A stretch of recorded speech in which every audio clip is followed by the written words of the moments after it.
Hi y'all, my name is Carmen and I've been a dancer for almost 10 years. I've worked all over the US from Alaska to Florida, everywhere in between, you name it. And in this video, I want to chat through some of my favorite stripper lines. Lines that just work, that help connect with customers and help me make more money, and that will hopefully help you do the same. Now, if you've never worked in a club, or even if you're a dancer, there can be this aversion, this icky feeling when it comes to using lines. And I want to start there because I 100% get it.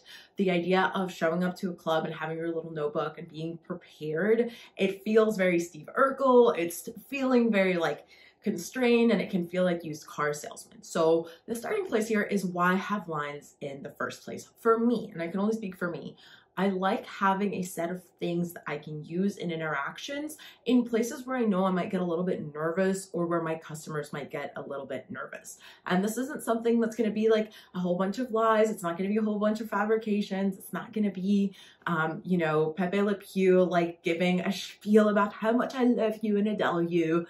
No, it's more just, hey, I have a piece of information that's relevant to you, relevant to me, and I want to get it across to you in the most pleasant, the most calm, the most relaxed way possible. So when I think lines, that's what I'm talking about. And hopefully that makes a little more sense once I start getting into what some of my very favorite lines are. So before we get into lines, let's talk a little bit about body language, because I think that is a line in itself, right? When we talk about communicating and persuading and connecting with people, one of the biggest things we can get caught up in is what we're saying versus how we're saying it. So if I'm talking like this, and this is my tone, and this is my speed, and my hands are all over the place, my body is really tight, that in a way is a line. It is something I'm communicating to somebody else, and what they're probably picking up on is I'm nervous, I'm stressed out, I don't really know what I'm doing here, and I'm probably not gonna give you a great experience. In the same way, being able to control how your body is moving and how it's feeling, right, for yourself first and then for your customer second, it goes so far. So if you're struggling with coming up with lines at the club, if you're feeling like things just aren't clicking, make sure before thinking about what I'm gonna say, think about how I'm gonna say it, right?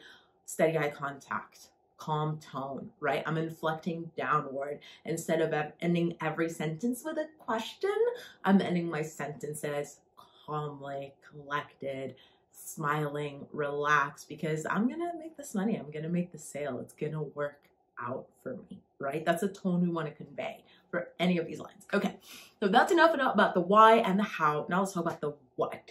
What are some of my favorite lines? When I was thinking of what to put in this video, what struck out to me is places in the sales process, right, in connecting our customer from saying hello to buying something, where we can get stuck. And the first couple of lines that I came up with are ones that are around that time when you are connecting with the person, you've already started talking, you're chilling, you're on a topic that's so random and so far away from the discussion of money that you don't even know how to get back to talking about money.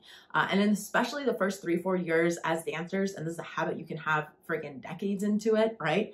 If you don't watch your verbiage, if you don't watch what you're saying, you can really get stuck sitting with people for 20, 30, 40 minutes, waiting for them to bring up money or trying to find some connection to talking about money. It gets stressful, it gets annoying, and you're literally sitting there counting the minutes, you start drifting, and suddenly he's not interested, you're not interested, the moment is gone, and you're not making that back.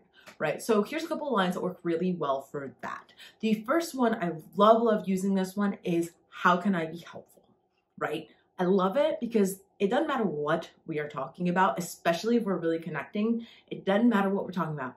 All I have to say is, how can I be helpful? And I'm going to smile, and then I'm going to not say a thing, because that silence is going to make them want to fill it. They're going to want to say something. And usually what they're going to say is something like, oh, you're already being helpful, or you're doing great.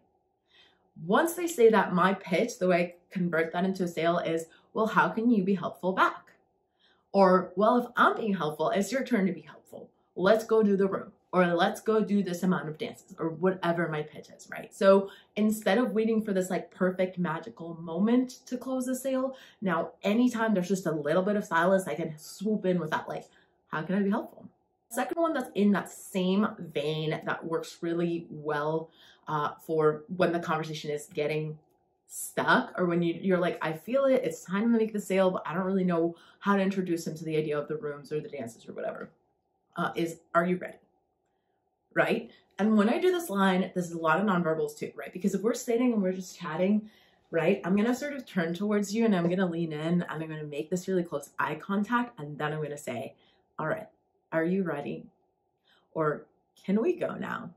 Or it's time, right? Doesn't matter what the words are as much as how I'm saying it, and that it feels like something is changing in the interaction. Like, sure, we were being flirty, sure, we were playing around, but now it's time to go, right? And if you saw me move my wrist and you're not wearing a watch at work, this is a huge total like side thought, but so important. Make sure you're wearing a watch at the club. One, it helps you keep time. Two, it helps you not stay too long with customers. And three, like if you're in a room or you're doing a bunch of dances, like you want to know the time. Don't rely on the club to do that for you, because you will lose literal hours of your shift if you are not wearing a watch all the time. All right, that's my spiel on that. Let's go into the next line, okay? So this next line is once you've already sold something. It could be a dance, it could be a couple dances, it could be a room, it could be a couple rooms, don't care. And this one relies on getting customers to say no instead of getting them to say yes. Why would I want somebody to say no? Well, because if you ask me to say yes to something, if you ask me to agree to something new, for example, should I do another dance? Or can I do another song? Or can we stay another hour? Right? Now it feels like I have to make this whole new commitment. And like, I really could walk away. It's so much easier to say no than to say yes to things. Like, think about a Friday night, you're getting invited to some plans you weren't set on, you're staying in your bed, you're lounging, you're not really trying to do much. If somebody says, do you want to go out? Like, what are the odds of you really being like, yes, right? But that's not what's happening. He's already bought, he's already purchased something, and he's already shown interest. So instead of saying, can we do another one? Or can we do the next hour? Or can we go into the bigger room? Or whatever the pitch is, right? Or like my pet peeve, instead of walking away from somebody that's already paid you, instead, I love using something like, you don't want me to stop, right? Or should I stop? Do I have to stop? Do you want me to stop? Does it have to be over? And all of those ask you to say no. Because if I say, do you want me to stop? It's like, you're not doing anything new. Nothing is changing. You're just continuing this like lovely activity that you were doing before. Now, it is such a minor verbal difference, but try it out at the club a couple of times. I've seen it work really, really well, especially on customers that are like uncertain or who get really scared about doing that next hour or doing the next tip or whatever. So give it a go. Let me know what you think about it. For me, it's worked wonders. I always love asking them to say no. Do you want me to stop? Does it have to end? It gives them so much more control, and they don't get us like tight and frustrated and stressed when it comes time to negotiate about money again. All right, talking about negotiating about money. Right? When we're at the club, I don't care what club you work at, I don't care how much dances are, right? One of the habits we can get into is saying, if I sell a dance, right? If I sell a dance, that is a win. And that is a win, and that's awesome. But as you're stepping up and as you're looking for ways to maximize your money, a really easy way to make more money right away is to start offering bundles of things instead of single anything. Here's what I mean by that. If someone asks me how much a dance is, I am never going to tell them how much a dance is. I don't care if the club dances are $10. I don't care if it's $60 a song, because I don't do single dances. I don't. I'm not going to sell you a single dance because I'm trying to do 2 to 3 to 4 to 5 to whatever. So if that's what I'm trying to do, why am I going to start with one and then have to ask you every single time to stack? Instead, the one I use all the time is, let's start with 100. I always say, let's start with 100 and go from there, right? So not only am I telling you what we're going to start with, I'm going to tell you where we're going next, meaning we're probably going to do a room, we're probably going to do I'm calm, I'm cool, I'm collected, I'm feeling good, right? Because those things matter in my delivery. But if someone asks me how much a dance is or can I do a dance, I say, sure, let's start with 100 and go from there. And I've made so much freaking money off this line. Customers, it just clicks. 100 is like a nice clean bill, right? And it's gonna help them make a decision faster. I don't wanna give them 10 options. I wanna give you one option that works really well that you are gonna like, right? So let's start with 100 and go from there.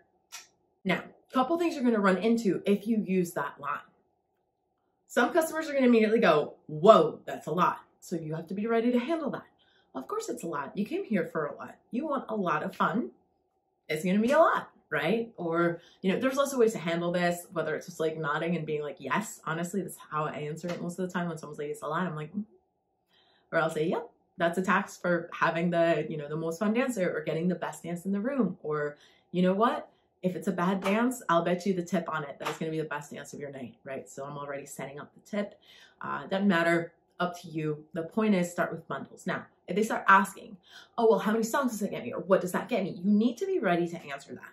Depending on your club and how many songs that is, you can always spin this into an amount of time, right? I don't care if you're not going into the VIP area. He don't know what those differences are. He's not working as management. He just wants an experience. So guess what? If it's 3 dances for 100, the way I'm going to pitch it is, well, it's 10 minutes in heaven with me for 100. Why don't we go? So much more sexy than, well, it's 3 for 100 or 2 for this or 1 for this or da-da-da. Simple, easy, clean. Let's start with 100 and go from there. Let's start with 100 and you can have 10 minutes in heaven with me. Boom. All right, next one that I like. Let's say you're already in the room. Let's say you already sold the dance and now you're dealing with this man. And this man is trying to put his hands on you. And you want to fight. Because why are you putting your hands on me, sir? We did not talk about you putting your hands on me in that way, or it's making me uncomfortable or whatever. The line that I really, really love for talking boundaries is just a very direct boundaries one-to-one. Here's what I mean. Before I start dancing, before anything starts happening in a room, in a dance, whatever, one of the first things that's going to come out of my mouth is not going to be, you can't touch me here or here or here. It's not going to be, management is watching, so don't act like that. And it's not going to be that, because that feels like I'm escalating and it feels like now we are fighting each other. Like, you're trying to get your hands on me, I'm trying to get your hands off me. And I don't want you to be the person I'm competing against. I want you to be my accomplice in creating this really good experience. So the way I'm going to get you to be on my team, to work with me as my customer, is going to be, if I do anything that's too much or that doesn't feel good, I want you to give me 2 taps or tell me to stop. And if you do anything that goes over my boundaries, I'm going to do the same. Does that sound good? And I'll like extend my pinky for a pinky swear, or I'll shake, you know, stick my hand out for like a really campy handshake. And we'll come to some agreement, right?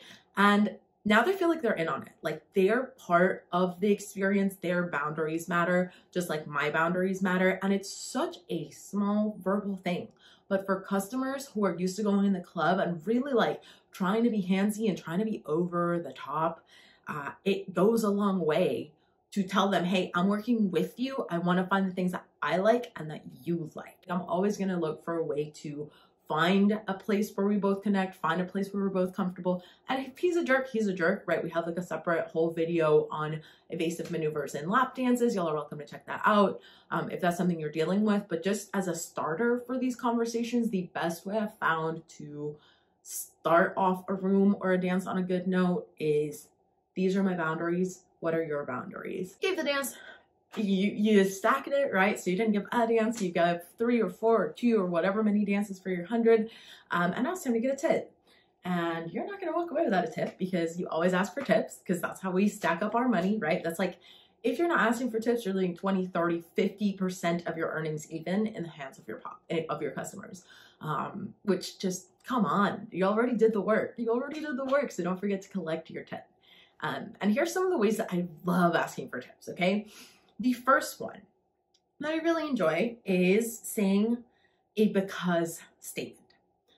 For example, if I say, you should give me a 30% tip.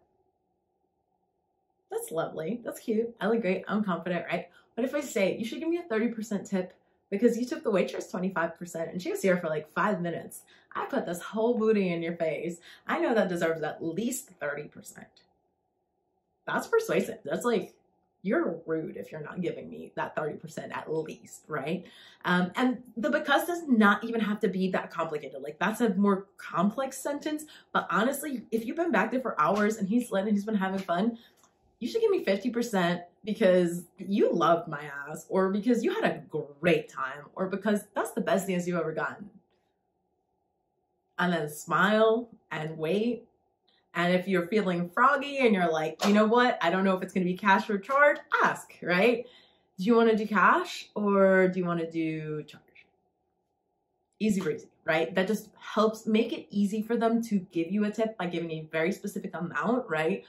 You should tip me 100, you should tip me 500, you should tip me 1,000, you should tip me 30%, you should tip me 100% of the room. I don't care what it is. Just make it specific, because these generic, like, do you mind leaving? I would appreciate if you left a tip. That don't mean anything. If he goes in his pocket and grabs a 20, you can't even be mad because all you said was, I'd appreciate a tip. I'm like, sure, like he gave you a tip, right? So be specific and give them a reason and use that because phrasing. Just all of that helps so much in refining your tip asks. Now the last one I'm going to put in this video, and I've just started playing with this one, but I've had some success and I think it's pretty fun. It's in the same vein of how we ask for a tip. And what I've started doing is giving tip ranges, right? So instead of just saying, give me this amount, and then they say something back, and now we're in a back and forth negotiation, right? A lot of guys just are like, absolutely, sure, whatever, sign it, go.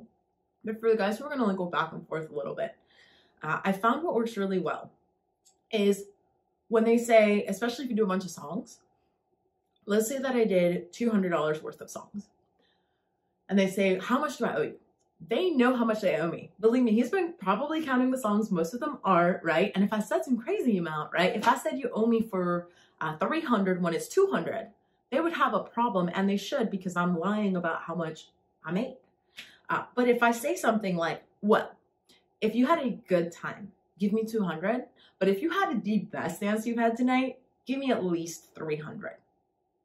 If you say that cool, calm, confident, so many customers will go in their pocket and grab the amount that you asked for the better option, right? Especially if you did a great job, you should be using us all the time, because it's like, by the time they realize how much they paid or that they tipped a lot, like you're already on stage and they're already like, well, damn, that was good. And she sold me, and you know what? She asked for it and I gave it to her. So I can't even be mad. Like, a lot of customers don't mind being generous. And when you ask with that level of confidence, even customers that were uncertain or that were going to argue about the tip are now like, this is the bracket. These are your options. You should give me this amount.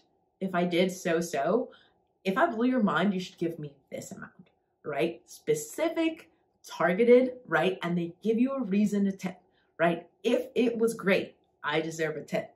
If it wasn't, you know what? I'll walk away with like my minimum 20% or 10% or that piece of gum that was in your pocket. But I know it was great, right? So you're going to give me a great tip to match that energy. These are just some of my absolute favorites that I use a lot, and I probably use these every single night in some combination or another. So I hope if you're a dancer, these are useful. I hope you're in sales, these are useful.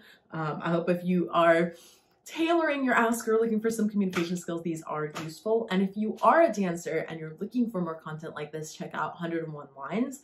That is our 30-day sales course designed for dancers, where we cover so much of this content. We also have 10 Sales Commandments, which is a like half afternoon event where we go over a lot of sales information packaged in a way that works for the club. We have courses for teaching lap dances, for doing pole work. We got it all. So you're welcome to check out our content at racksearches.com. And if you have any thoughts on these lines, if you have ones that work really well for you, go ahead and drop them in the comments. All right. Thanks for watching.